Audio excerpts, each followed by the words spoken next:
You ask Tiger to solve. This deals with linear equations with one unknown.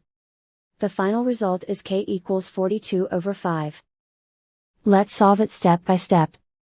Group all k terms on the left side of the equation. Subtract 6k from both sides. Group like terms.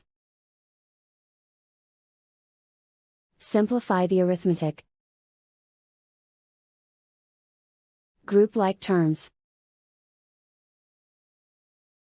Simplify the arithmetic. Group all constants on the right side of the equation. Subtract 99 from both sides. Simplify the arithmetic.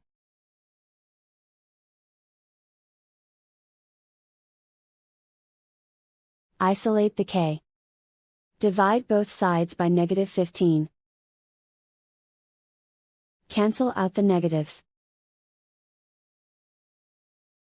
Simplify the fraction. Cancel out the negatives. Find the greatest common factor of the numerator and denominator. Factor out and cancel the greatest common factor. And so the final result is k equals 42/5.